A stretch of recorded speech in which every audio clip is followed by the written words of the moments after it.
Qué bueno estar una vez más aquí entre todos ustedes para leer, meditar y tener alguna presencia más de todo lo que Dios dice es. Y hoy vamos a acercarnos hacia una realidad que me parece, pues siempre la hemos venido haciendo y creo que es una realidad que, que es muy importante, la realidad de la fe que nos, nos dice pues cuál es la revelación de Dios.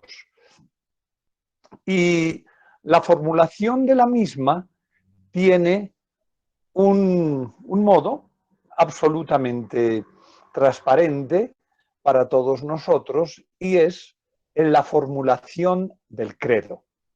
Lo hemos visto ya en otros momentos y hoy ya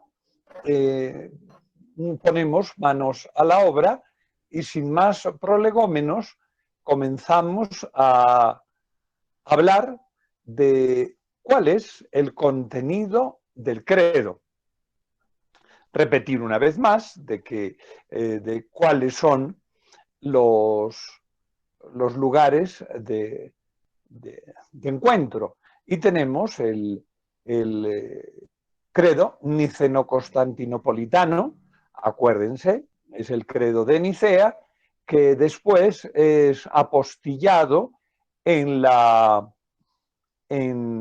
formulación sobre el Espíritu Santo, sobre Señor y dador de vida, que procede del Padre y el Hijo, que con el Padre y el Hijo recibe una misma adoración y gloria y que habló por los profetas. Esto no se había dicho en el credo de Nicea, pues porque las dificultades eran otras y entonces, pues frente a los neumatómacos, los que luchadores contra el espíritu, neuma, mages, guerra contra el espíritu, neumatómacos.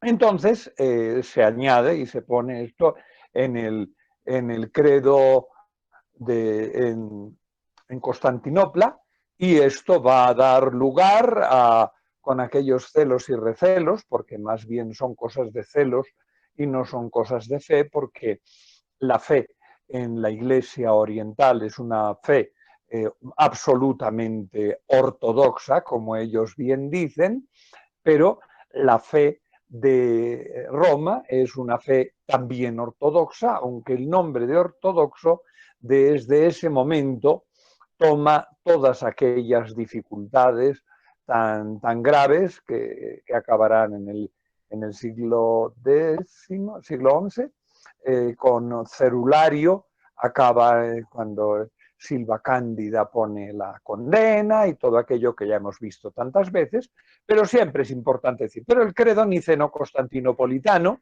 es el credo, el que se da en decir, el credo largo que se reza cuando se celebra la Eucaristía. Y me parece muy importante ese, porque es el que normalmente pues, se cita, se recita y es el contenido de nuestra fe.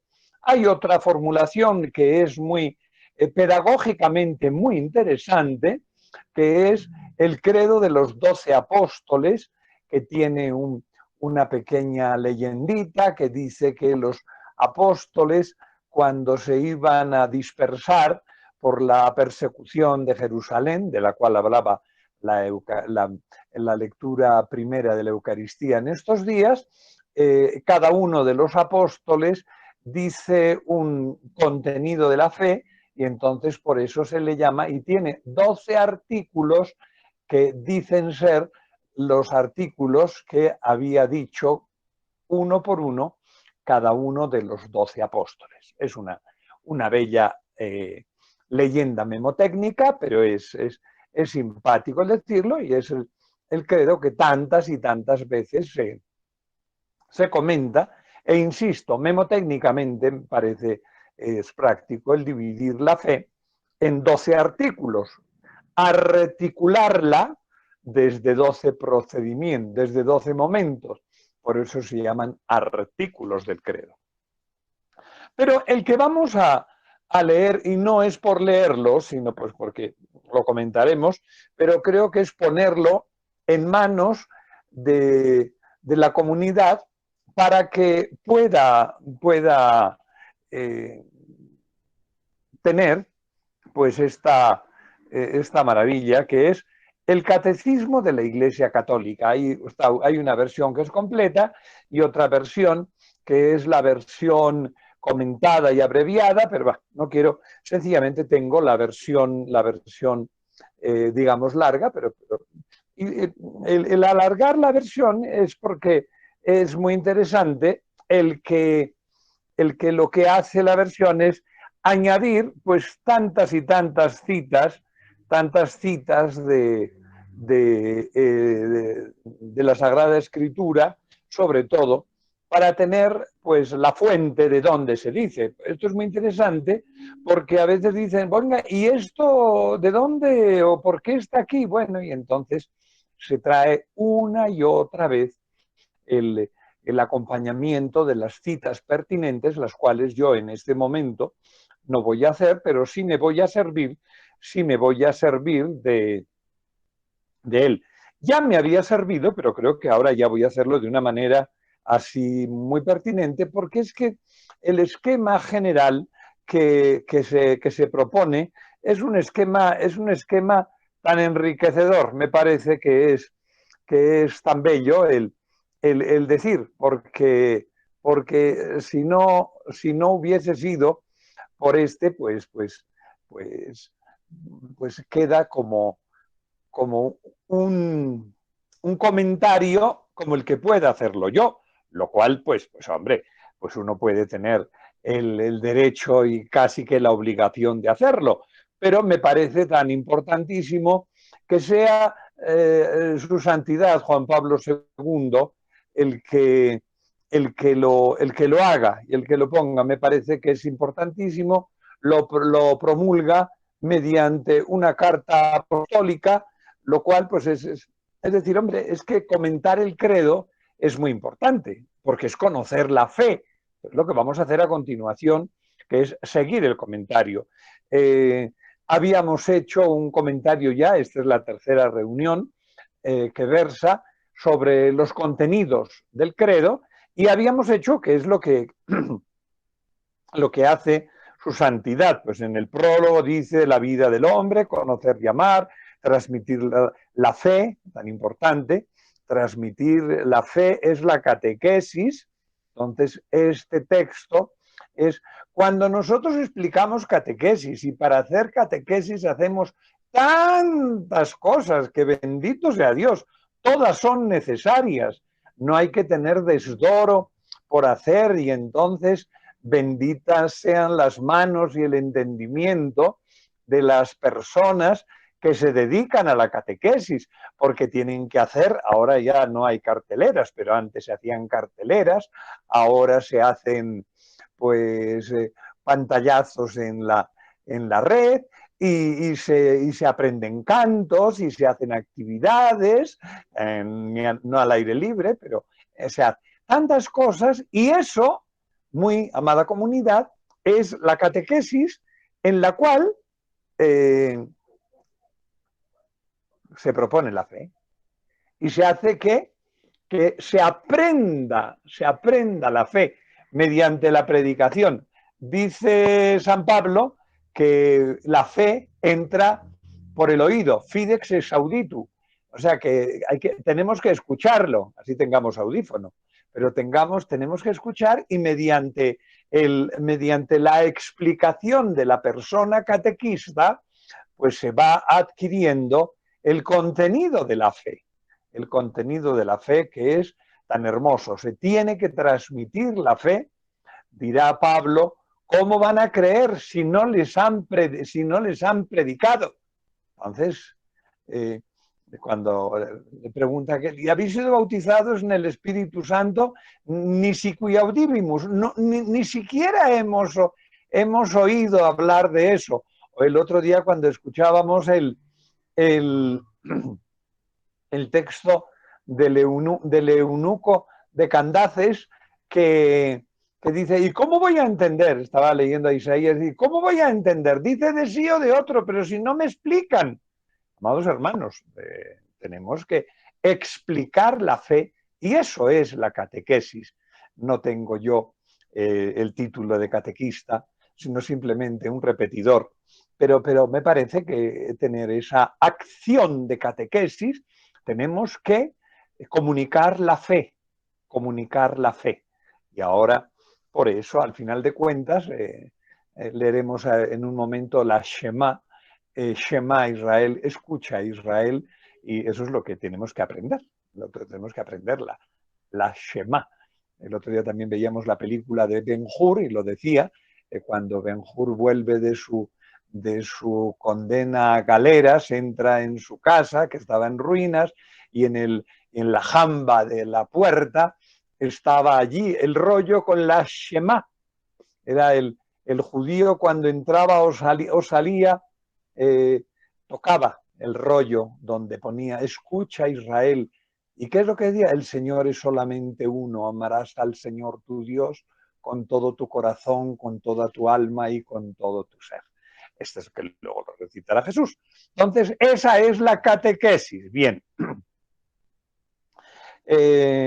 La entrada del catecismo a la iglesia, que son necesarias, que explica el Santo Padre, qué es lo que ha hecho, y entonces, en la primera parte, que es muy bonita, dice la profesión de fe, y a lo que habíamos hablado, que es el deseo de Dios, en las vías del conocimiento, el conocimiento de Dios según la iglesia, cómo habla Dios, me parece que es tan importantes, que luego que Dios habla, Dios va al encuentro del hombre, revelación, Lolita, revelación.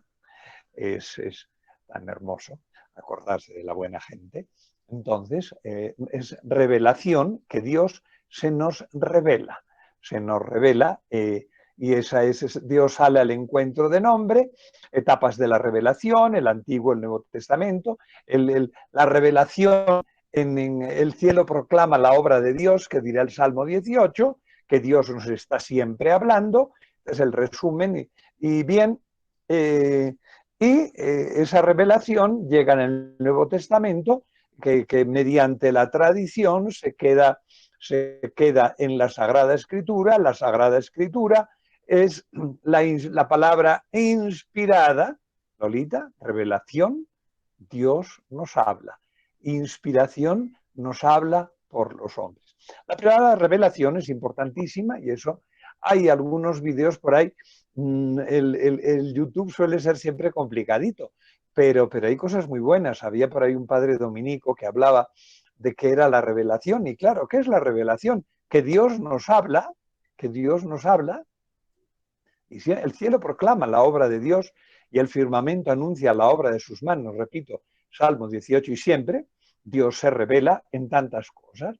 Es la revelación oficial, y la revelación total es la revelación en Cristo Jesús, y eso está constatado en la palabra divina, que es escrita por inspiración del Espíritu Santo, Divino Aflante Spiritus. Bien, esto es la Sagrada Escritura. Y esa revelación, esa inspiración está puesta, está salida al encuentro de Dios, y entonces Dios se nos revela y el hombre responde con la fuerza de Dios al llamado de la fe. Bien, entonces la dinámica de lo que habíamos dicho, pues repito las palabras que dice el Santo Padre, porque me parece que es demasiado importante. Entonces creo que es muy interesante el decirlo de esta manera. Bien, entramos pues en el primer. Hay una división que me parece un tanto complicada, porque cuantos numeral 1, A sub A, bien, pero no importa.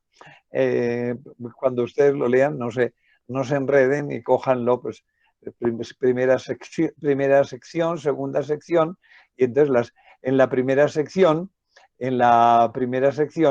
pues es la primera parte, repito, que es un tanto enrevesadito el modo, pero no importa, creo que es. Y en la primera parte tenemos la segunda sección, es divertido, y dice, profesión de fe cristiana, y aquí es donde entramos. Bien, profesión de fe. Segunda sección, la profesión de fe cristiana.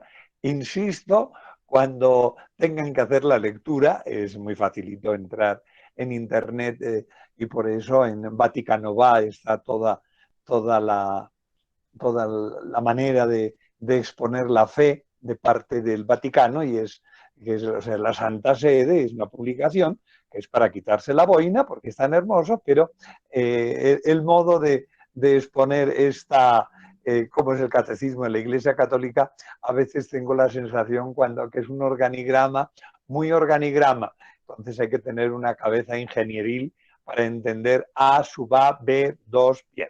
Dicho lo cual, vamos a leer la profesión de fe. ¿Y cuál es la profesión de fe? Nuestra profesión de fe es decir lo primero,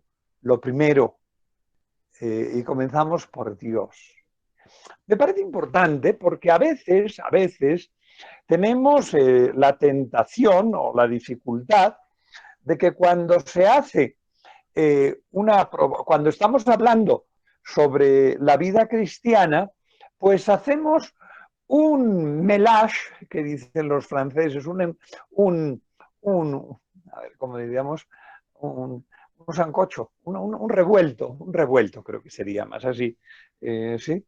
Cuando se come este dulce que se hace así, que no se sabe ni dónde empieza ni dónde acaba, pues nos puede quedar una dificultad. Entonces, ¿cuál es el contenido de la fe?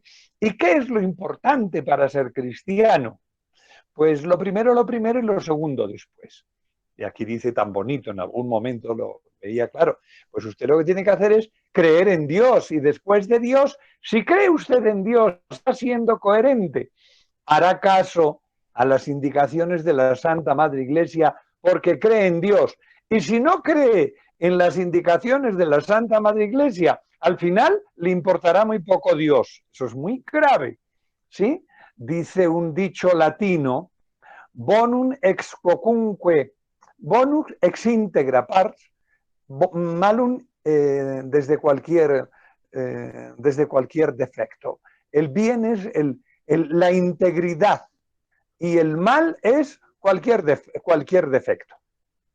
Entonces, cuando no se tiene la integridad de la fe, al final uno hace de su capirote un sayo y puede acabar diciendo que Dios es, pues sabe Dios, ni Dios ni sus mariachis. Entonces, la integridad de la fe hace que desde la fe en Dios uno puede llegar hasta la obediencia a la Iglesia.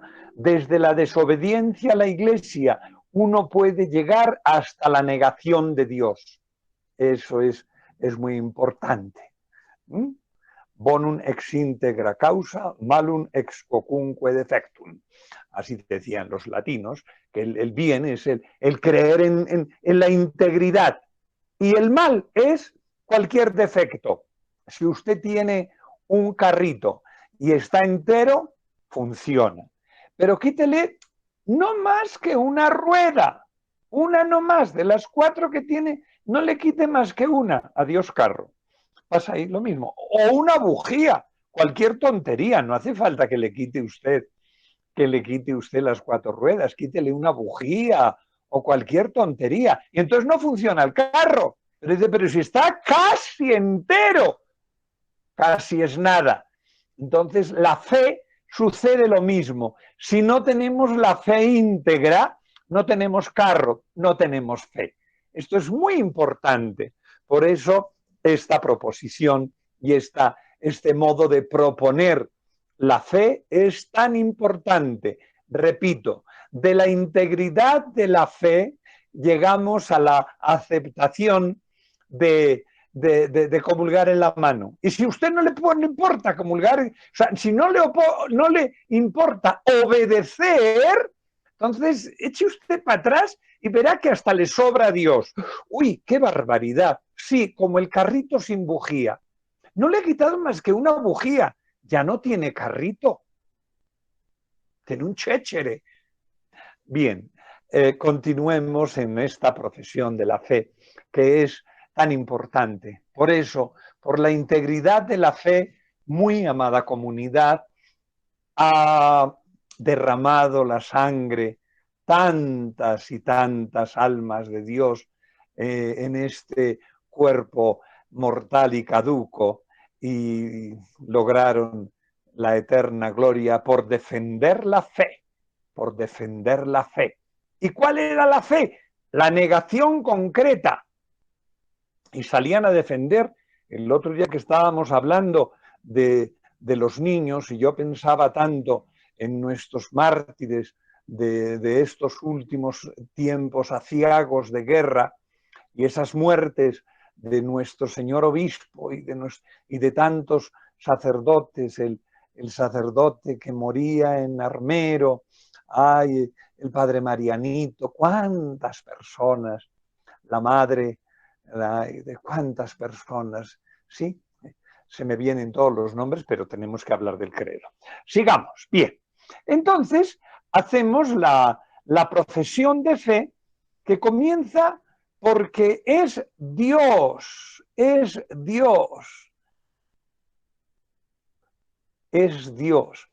Y el artículo primero comienza, dice, creo en Dios Padre Todopoderoso, Creador del cielo y de la tierra. Si nos da el tiempo para exponer este primer artículo, me parecerá maravilloso, y si me enredo demasiado, mal. Pero bien, creo en Dios, creo en Dios.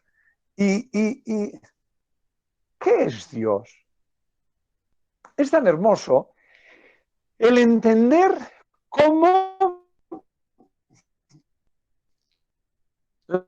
la realidad de Dios es una realidad que está impresa en toda la creación. Y hoy no suban, que probablemente estará trancadita, pero suban por la 26 y suben cuando ya se van acercando, a ver, eso será la Caracas, más debajito de la Caracas todavía, y está ahí el cementerio central, y debajito del lugar donde es el lugar de la memoria, que se inauguró hace relativamente poco tiempo, y debajito está un parquecito, que es el parquecito del Renacimiento, que está justo al oriente del cementerio judío, y que siempre me llena de ternura el ver esos lugares que supuestamente son tétricos. No, no son tétricos, es el recuerdo de nuestros antepasados.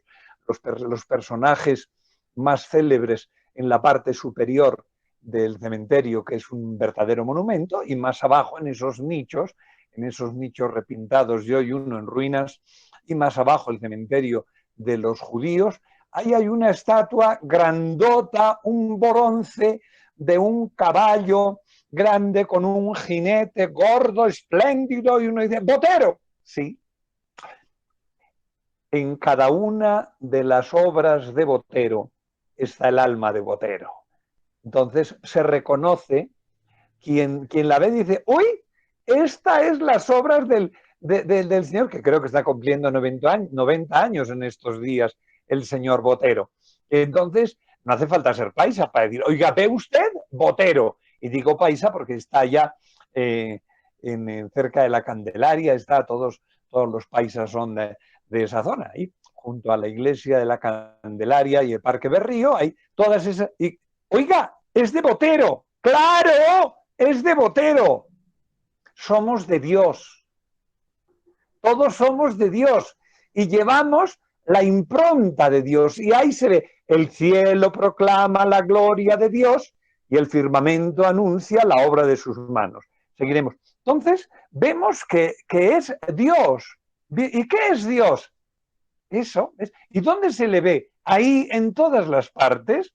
Entonces, es muy curioso porque la palabra Dios, que habría que mirarla en muchos idiomas y sería un trabajo filológico maravilloso, simplemente estudiarlo en la palabra latina y en la palabra griega, porque es la que manejamos más. Quien tenga más y dentro de la palabra latina y griega, luego los idiomas que son que tienen como raíz el latín y el griego. Por ejemplo, cuando dice un francés Dieu, pues Dieu es Dios, y cuando un, un, uno que habla español dice Dios, pues es lo mismo, Dios, Dio, dicen los italianos, y es muy curioso, y traigo eso no por traer la palabra Deus, sino porque de dónde viene la palabra, es eso, Dios, y es como, ahora veremos, cuando sigamos con Yahvé, decimos esto, resulta que en griego, la palabra es igual. Fonéticamente hay una dentalidad distinta. Deus es linguodental, Deus, y Zeus es silbante, Zeus, y Deus es la misma. Zeus es Deus. Dice, es que los griegos tenían a Zeus como el dios principal, claro, como los latinos, a Deus. ¿Deus qué? Deus. Es muy curioso el origen porque Dios, el Zeus es padre. Y entonces le dicen Zeus Pater. Zeus Pater, Zeus Pater, Júpiter. La palabra Júpiter es Deus Padre. Deus Padre. Zeus Pater. Júpiter. Quiere decir, es que era, ¿quién es? Pues Dios. ¿Y quién es Dios? Lo sublime, claro. Veremos cómo después cuando llegamos a los judíos no se atreven a decir. Los judíos no se atreven a decir. Y le ponen a Adonai, el Elión, el Sadai, le ponen títulos que luego le pasará lo mismo a los musulmanes. Y ustedes han visto cómo los musulmanes tienen una cosa que parece una camándula, lo hemos dicho alguna vez, y son los nombres de Alá, entonces el poderoso, el bondadoso, y van rezando, diciendo los nombres de Dios. Hay que recordar que los musulmanes son un momento religioso muy posterior a lo cristiano, cuando algunas veces dices que los cristianos son como una desviación. Entonces, no, qué pena, los cristianos habíamos nacido con Jesús en el siglo I y los musulmanes nacen en el 7. Entonces, ¿quién copia a quién? Sigamos adelante. Bien, entonces, creemos en Dios. Dios es la afirmación de fe más fundamental.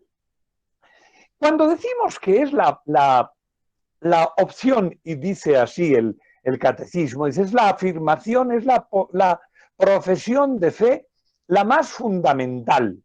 ¿Por qué? Voy a hacer una descripción, me salgo un poquito del catecismo y me parece que es como pertinente, porque pues hay muchas personas que se dicen ateas. Entonces, no, Dios no existe. A en griego es negación, Dios no existe. Chapeau. Un profesor mío que recuerdo que había participado en la novela, en la acción de la novela de los Gavilanes, y entonces aquel profesor era muy gracioso porque hasta en las películas, hasta en las novelas participaba, pero tenía un estilo muy simpático, unos ojos así grandotes y muy gracioso el hombre, y decía, fe, creo en Dios. Perfecto. Ateo, el que cree que Dios no existe. Nosotros hacemos nuestra profesión de fe, dice, yo creo que Dios existe. Y el otro dice, yo creo que Dios no existe. cuando él, que era muy gracioso, decía, les hace falta la misma fe, porque el aceptar a Dios o el negar a Dios está, como diría el bueno de Kant, por encima de nuestras experiencias. Damos un salto al más allá. Ellos se quedan en la mitad y se van al hueco, pero la fe en Dios es la aceptación de la aceptación por la palabra de Dios que está en su palabra y en su decir. El cielo proclama la gloria de Dios, y digo yo, ¿es Botero? Claro, porque he visto al caballito de Botero, y digo yo, es Dios, porque he visto el amanecer del sol. Entonces digo, uy, se le ve a Dios. Claro. Y cuando uno dice, es que no quiero, yo digo que Dios no existe. Pues perfecto, estás diciendo, yo digo que Dios no existe. Estoy siguiendo mi propia ceguera o mi propia visión y digo, Dios no existe. Pero tengo que asumir mi negación de Dios. Entonces, aquel profe novelero decía, hace falta la misma fe para decir que sí como que no. En la que sí, aceptamos la de Dios, y en la que no, acepto la mía. Y me quedo con la mía, que de pronto llevo lentes de madera. Peligroso, peligroso. Entonces, pero es la aceptación de Dios. Bien, creo en Dios, y dice el Santo Padre que desde la fe en Dios, pues vamos a ver que todo lo que vamos a decir en el credo está ahí, es la que les decía. Si usted acepta a Dios, aceptará el obedecer a la Iglesia. Y si usted no acepta a la Iglesia, acabará dándole una patada a Dios. Porque claro, la Iglesia es la mano bondadosa de Dios. Y si usted no quiere a la Iglesia, pues le sobra a Dios. Se queda usted. Es como dirá nuestro padre San Agustín en la ciudad de Dios, de aquella manera tan fuerte. El amor de Dios hasta el desprecio de sí, y el amor de sí hasta el desprecio de Dios. Digo de una manera agustiniana, mucho más profunda y hermosa, porque nuestro padre es San Agustín, pero la afirmación de mi profe novelero. O aceptamos a Dios o no lo aceptamos, o aceptamos la mano de Dios en la Iglesia o acabamos hasta el desprecio de Dios. El amor de sí hasta el desprecio de Dios. Dicho eso, sigamos. Eso me parece tan importante, ese primer punto, que es la aceptación de Dios. Y creo en un solo Dios. Ya dejamos a Dios, que repito, habría ahí tantas cosas para decir, porque, insisto, pues si alguien tiene la posibilidad de acercarse a otras realidades culturales y preguntarles a otras personas cuál es su concepto de Dios, cuál es su palabra de Dios, pues es muy interesante. Por ejemplo, en el mundo inca es el Dios como el más importante, tiene una importancia tan grande, la pancha, mama, mama, mama, mama. ¿Y por qué se dice mama? ¿Y por qué se dice mamá? Pues porque los niños con el balbucear simplemente mam, bam, bam, bam, bam, bam, bam, bam. Ese es Dios. Ese es Dios, el que el balbuceo, ese es Deus, Deus, Deus, Deus, Deus, no más, Zeus, Júpiter. Ya cuando hablamos de Júpiter tonante, ya tenemos una categoría fonética más fuerte. Pero, entonces, y creemos en un solo Dios. Aquí creo que es interesante, bueno, dice, creo en un solo Dios. Con estas palabras comienza el símbolo niceno-constantinopolitano. La confesión de la unicidad de Dios tiene su raíz en la revelación divina de la antigua alianza.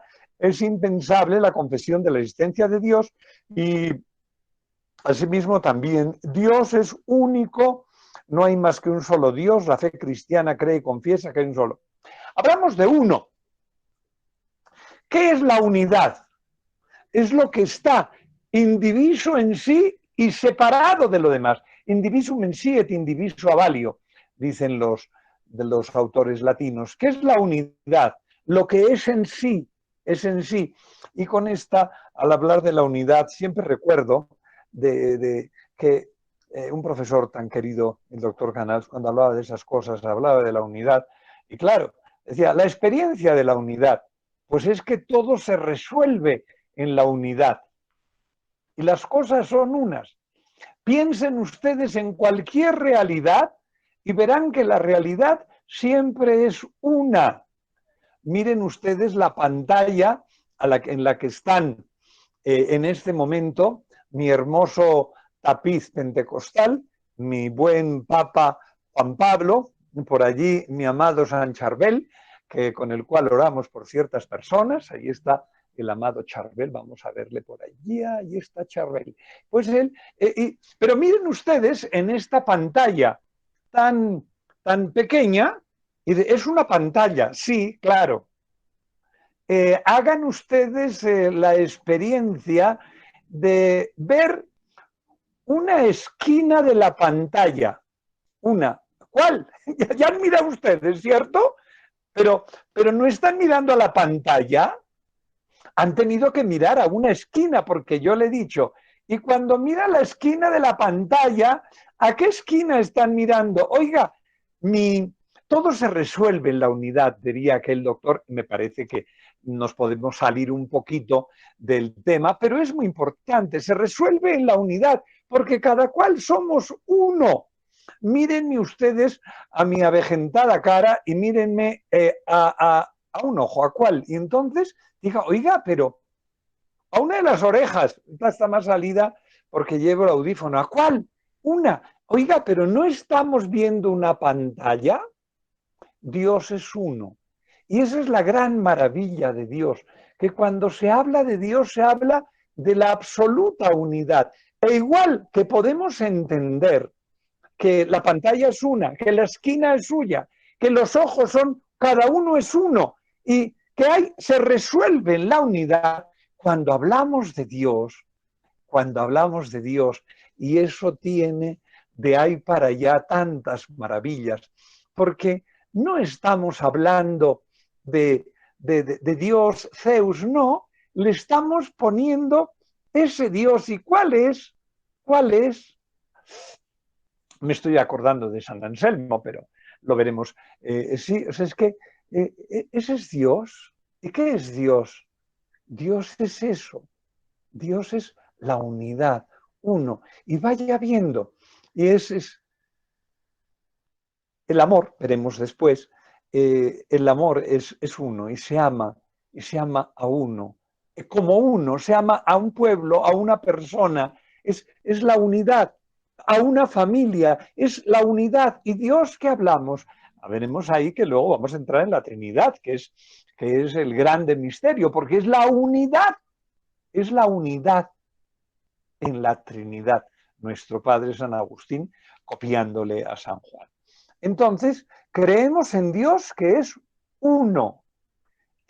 Y invito a pensar en Dios. Y dice, no, pero es que podía haber dos dioses. Y dice, si son iguales, son uno. Puede ser el uno fotografía del otro, pero si son iguales, ¿qué es lo que los diferencia? Y si no los diferencia, es que es uno. Y si hay muchos, entonces no son iguales. Luego puede haber, y esto es, repito, es hacer una disquisición al modo de Anselmo, pues tiene que haber uno. ¿Y qué? Imagínese usted lo más grande, y lo más grande no puede ser dos, porque si estás pensando dos y lo juntas será uno. Es un pequeño calambur matemático para decir una cosa, que las personas, nosotros, cada uno somos uno y Dios es uno. Creo en Dios, creo en un solo Dios, uno, un solo. Ahí después repito, porque hasta ahora no tenemos ningún problema y con ese creo en un solo Dios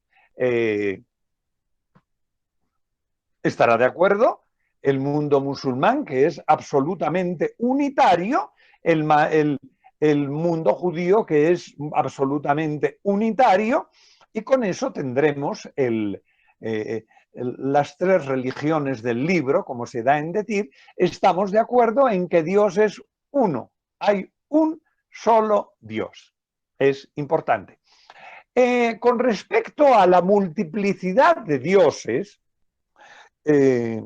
alguna vez, creo que era Gigon, algún filósofo que habla sobre los griegos, dije, los griegos eran monoteístas. Digo, oiga usted, pero si tenían tantas cosas, y aquí voy a citar a nuestro padre San Agustín, después de citar a Gigon, y decía, pero es que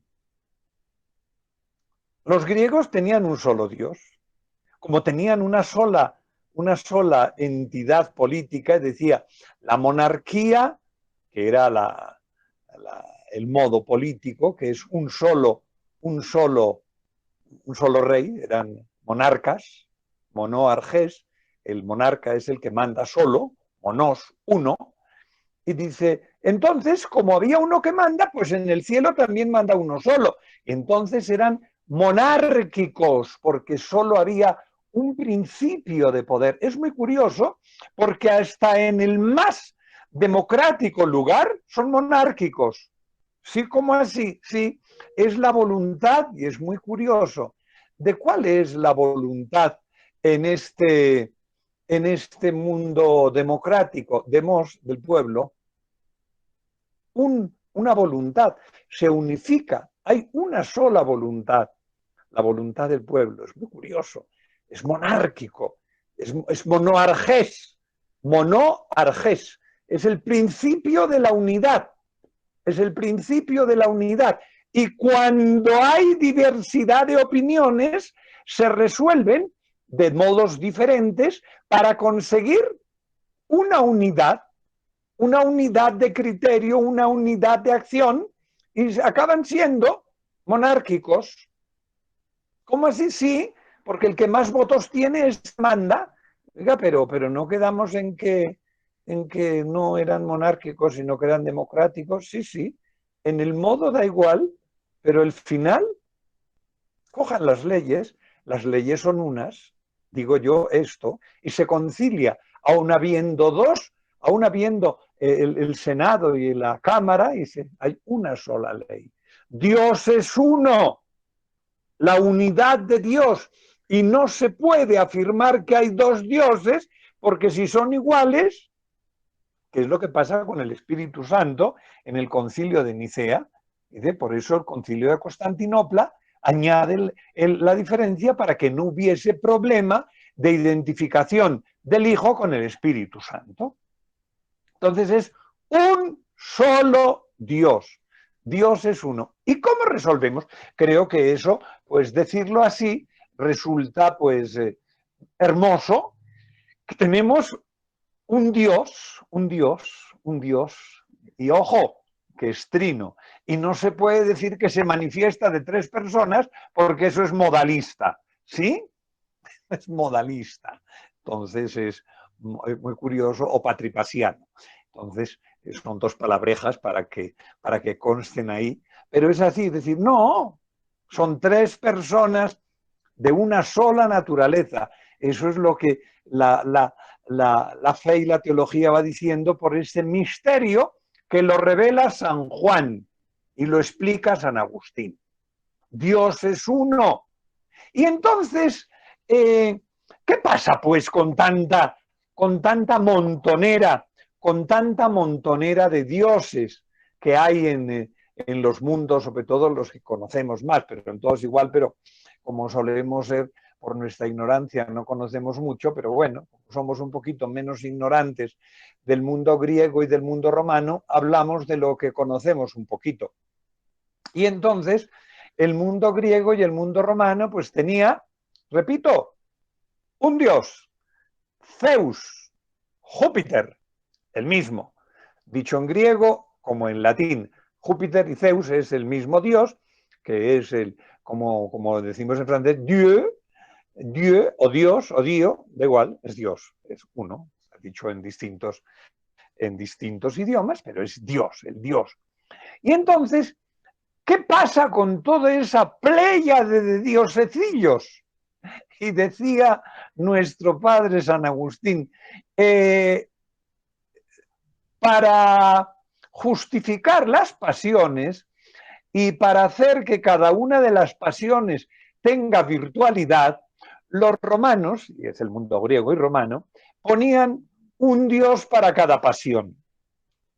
Sí, entonces, pero era poner para justificar las pasiones un dios para cada pasión. Entonces, cuando uno estaba enfadado, era el dios Marte, el dios de la guerra, el que estaba metido en mis entrañas y me peleaba. Cuando estoy libidinoso, decía, no, es que viene la diosa Venus y me tienta. Cuando estoy borrachito, pues es que es el dios Baco el que viene y me ha emborrachado, qué pena. El que estoy colérico soy yo, el que estoy libidinoso soy yo y el que estoy borracho soy yo, y así un larguísimo etcétera, el cual decía nuestro padre que es le ponen un dios a cada pasión. Pero bueno, me parece que es interesante porque es como disculpar a Zeus de que o a Júpiter, de que haya tantas maldades, y entonces dices, como que se despistan, esos dioses andan como tontos y se despistan y hace que salga por allá Zeus, perdón, Venus, Marte y Baco. Vamos a poner esos tres que son así como lo más, porque claro, no, Neptuno, pues claro, Neptuno, qué bien, o sea, es el mar, etcétera. Pero, ¿quién es el que manda? Dios. Dios. Entonces, creo en un solo Dios. Dios, que es la totalidad, es Dios, ahora vamos a poner los atributos divinos para que de esa manera vayamos clarificando quién es Dios, porque es como si le dicen, ¿y usted quién es? Ah, yo soy Antonio Abecia. Ah, el padre Anchón. Sí, señor. ¿Y quién es? Y entonces voy diciendo, sí, pues yo soy nacido en el día tal y estudié tal y vivo en tal y mido tanto y entonces soy Anchón. Ese soy yo. Pero lo otro son los accidentes que diría Aristóteles, pero que son lo que se puede decir de Dios, que es en la unidad la manera de ir explicando lo que es cada una de las unidades. Yo soy, es usted entonces de San Sebastián, Donostiarra. Es que ustedes ya es viejito, es de la quinta, es modelo 50, sí. Y además es usted Agustino Recoleto. ¿Y usted quién es? El padre Anchón. Entonces, cuando decimos los atributos de Dios, lo que estamos es, como decía algún profesor que me pareció muy simpático, es ponernos a dar vueltas en torno a la realidad de Dios y viendo desde distintos ángulos qué es Dios. ¿Dios cambia? No, yo me cambio de sitio y le veo. Otro decía que era tan bonito, para hablar de los atributos de Dios, y decía, es que cuando usted coge un diamante, según cómo esté pulido, tiene tantas y tantas facetas y tiene unas irisaciones maravillosas, pero es el mismo diamante. Por eso, en lo que vamos a decir es esto, las diversas facetas de Dios. Bien, pero dicho todo esto desde muchos campos, e insisto, me parecería muy hermoso que pudiéramos ver estas realidades desde otros decires de distintas culturas, que en vez de dedicarse a romper las estatuas de sus anteriores, que eso lo hace cualquiera, eso se llama complejo de Edipo, así sea Belalcázar en Cali. Pues eso es Belalcázar, creo que sí. Me caga la duda. No, Belalcázar es en en más abajo, ¿cómo se llama? Bueno, la estatua de Cali, la que está ahí en San Antonio, que le dieron hoy, la tumbaron. Pero bueno, es complejo de Edipo, ¿eh? Puro complejo de Edipo. Es que ellos son los malos. ¡Ay, Dios mío! Amén. Dicho todo eso, que siempre es el contemplar las cosas desde diversas facetas del ser. Entonces, tumbo a Belalcázar en el caballo, que era ya en Popayán, y tumbo al que no me viene a la cabeza ahora ya en Cali, con su dedo mostrando en aquella hermosa estatua del autor del Valle de los Caídos. Y entonces estamos viendo a Dios desde diversas maneras y me gustaría tanto poder encontrarme con los guambianos o con los guaigos, es decir, oiga, ¿y cómo somos? ¿Qué hacemos? ¿Cuál es nuestra realidad de Dios uno? Es muy importante. Creo que sería muy importante para decir eso. ¿Y por qué decimos todo eso? Pues repito una vez más la Shema. Tenemos que aprender la Shema porque es que la utilizó Jesús.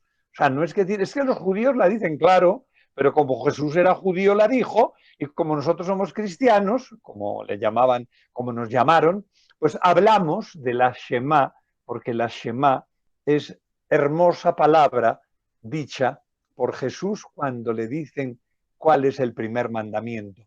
Amarás al Señor tu Dios. Escucha, Israel, el Señor Dios es solamente uno. Amarás al Señor tu Dios con todo tu corazón, con toda tu alma, con toda tu fuerza. Esta es la Shema. Escucha. Shema es escucha.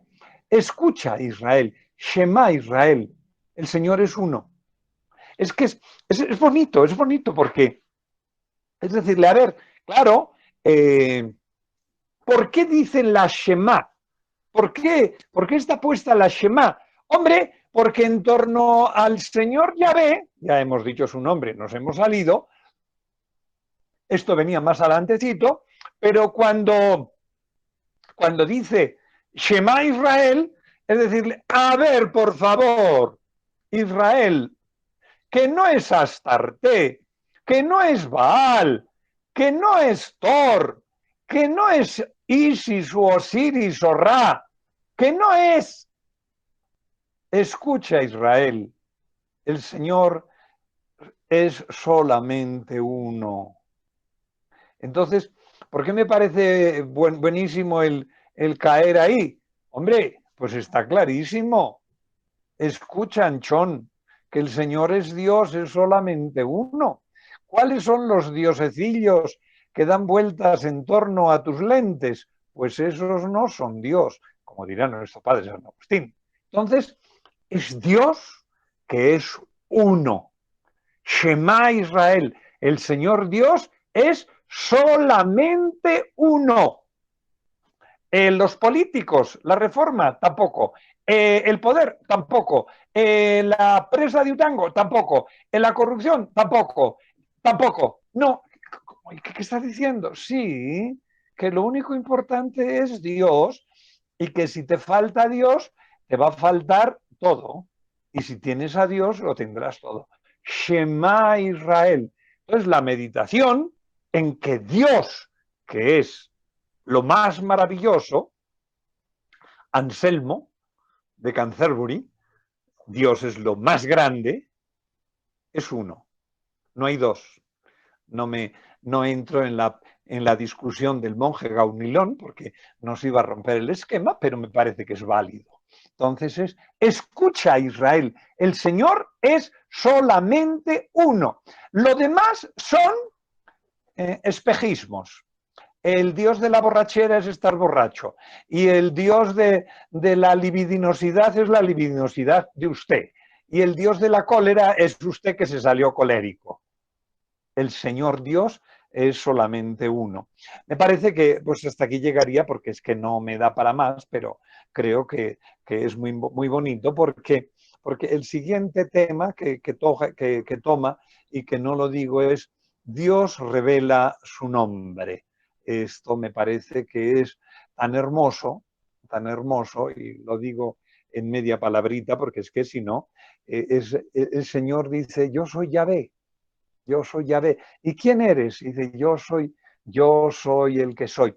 Una definición que es un tanto complicada, que puede ser más existencial o más metafísica, pero creo alguna vez he leído esa yo soy el que soy, pues nos resulta un poquito más metafísico de la cuenta, pero se dice yo soy el que estoy y yo estoy. Es la presencia de Dios. Claro, no hay presencia sin ser, es la presencia de Dios que está. ¿Y a quién adoras? Al que tengo, al que está, a Dios, Dios.